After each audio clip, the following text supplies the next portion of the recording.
This is Under the Wave off Kanagawa, also known as the Great Wave, and it's from a series of 36 views of Mount Fuji.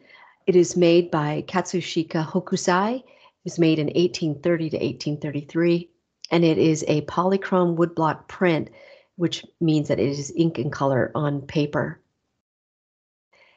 We've looked at two other types of artwork in Japan, the Yamato-e right here, where there's cutaway views of buildings and small images. People are small in those, and it's a scroll. And then we looked at Rinpa art, and now we are looking at Ukiyo-e School of Art. And Ukiyo-e School of Art started with images of entertainers, actors, and geisha. And Hokusai is going to expand on ukiyo-e art. So these are wood blocks, and they are made for everybody. So more context is that Mount Fuji, the focus of all of these 36 views, is iconic in Japan's culture. The word Fuji means no death. Mount Fuji is like a person. It has a spirit, a persona, and it is immortal. Joe and I are sitting here on top of, or near the top of Mount Fuji. Here are the clouds below us. We weren't able to ascend the whole thing. We ran out of time. The tendency for people in Japan is to climb up Mount Fuji. You can stay at these huts, these way stations, and then make sure that you ascend Mount Fuji so that you're at the top when day breaks so that you can watch the day start. And this is a Shinto shrine that is indicative of the fact that Mount Fuji has a spirit. Context is that this art was produced by Hokusai for all these tourists who were climbing up Mount Fuji and who loved Mount Fuji. This was intended to be sold at the cost of a cup of noodles. So 36 views, different views that he made. You can see Mount Fuji there, of course, and here between the rigging and from this harbor right there. Other huge context is that for 200 years, Japan closed itself off from the rest of the world. It allowed a few Dutch and Chinese traders to come bring their goods and stay here at this little island called Deshima off the coast of their mainland. And the Dutch and Chinese could not cross this bridge right here. They had to stay on the island or stay off the island in their own ships. But as much as Japan wanted to control these people coming into their country, they couldn't stop the flow of ideas, and particularly here, ideas about art. And so the wave off of Kanagawa, you see the Mount Fuji is really low on the horizon. It's like in the lower 1/3 of this 10 by 18 inch poster, woodblock print.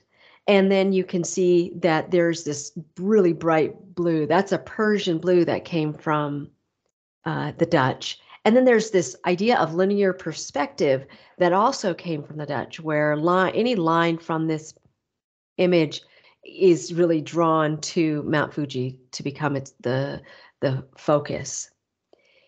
And just to show you, here is the horizon line in a Dutch painting, just how low that horizon line is. Pretty crazy.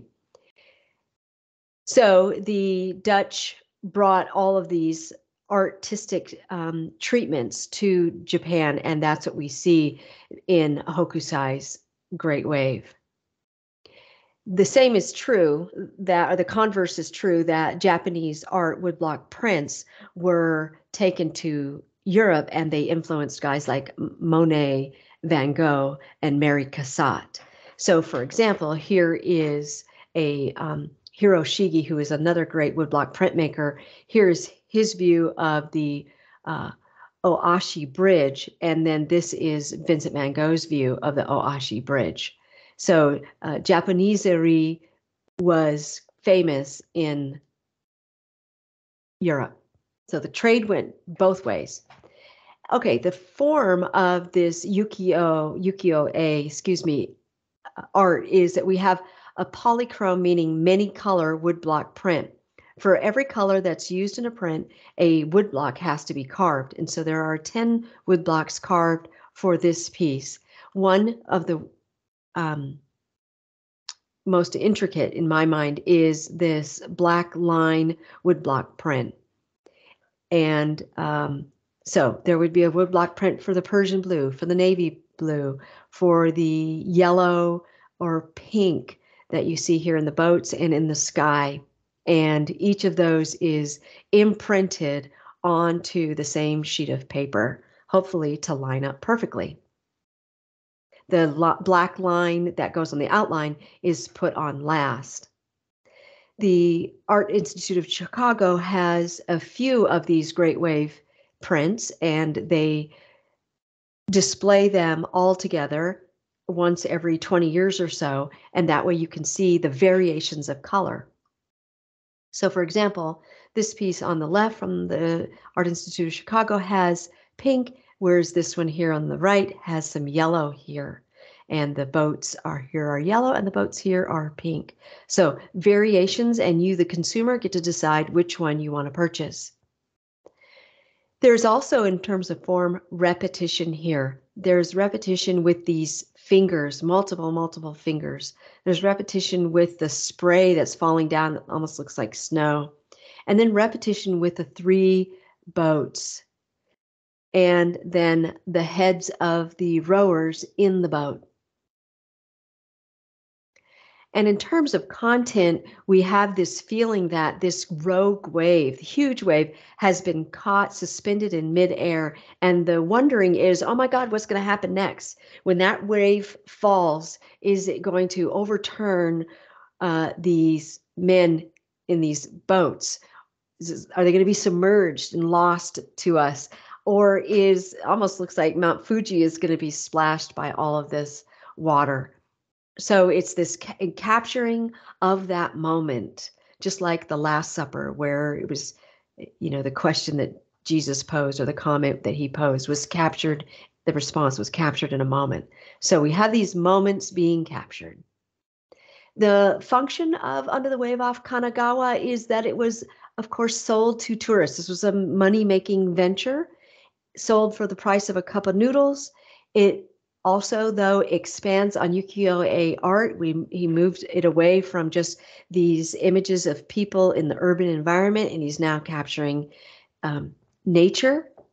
And it honors an icon, Mount Fuji, that has a spirit and a persona of its own. So that's Under the Wave off Kanagawa, also known as The Great Wave, from the series 36 Views of Mount Fuji by Katsushika Hokusai, made in 1830 to 1833, of polychrome woodblock print, ink, and color on paper.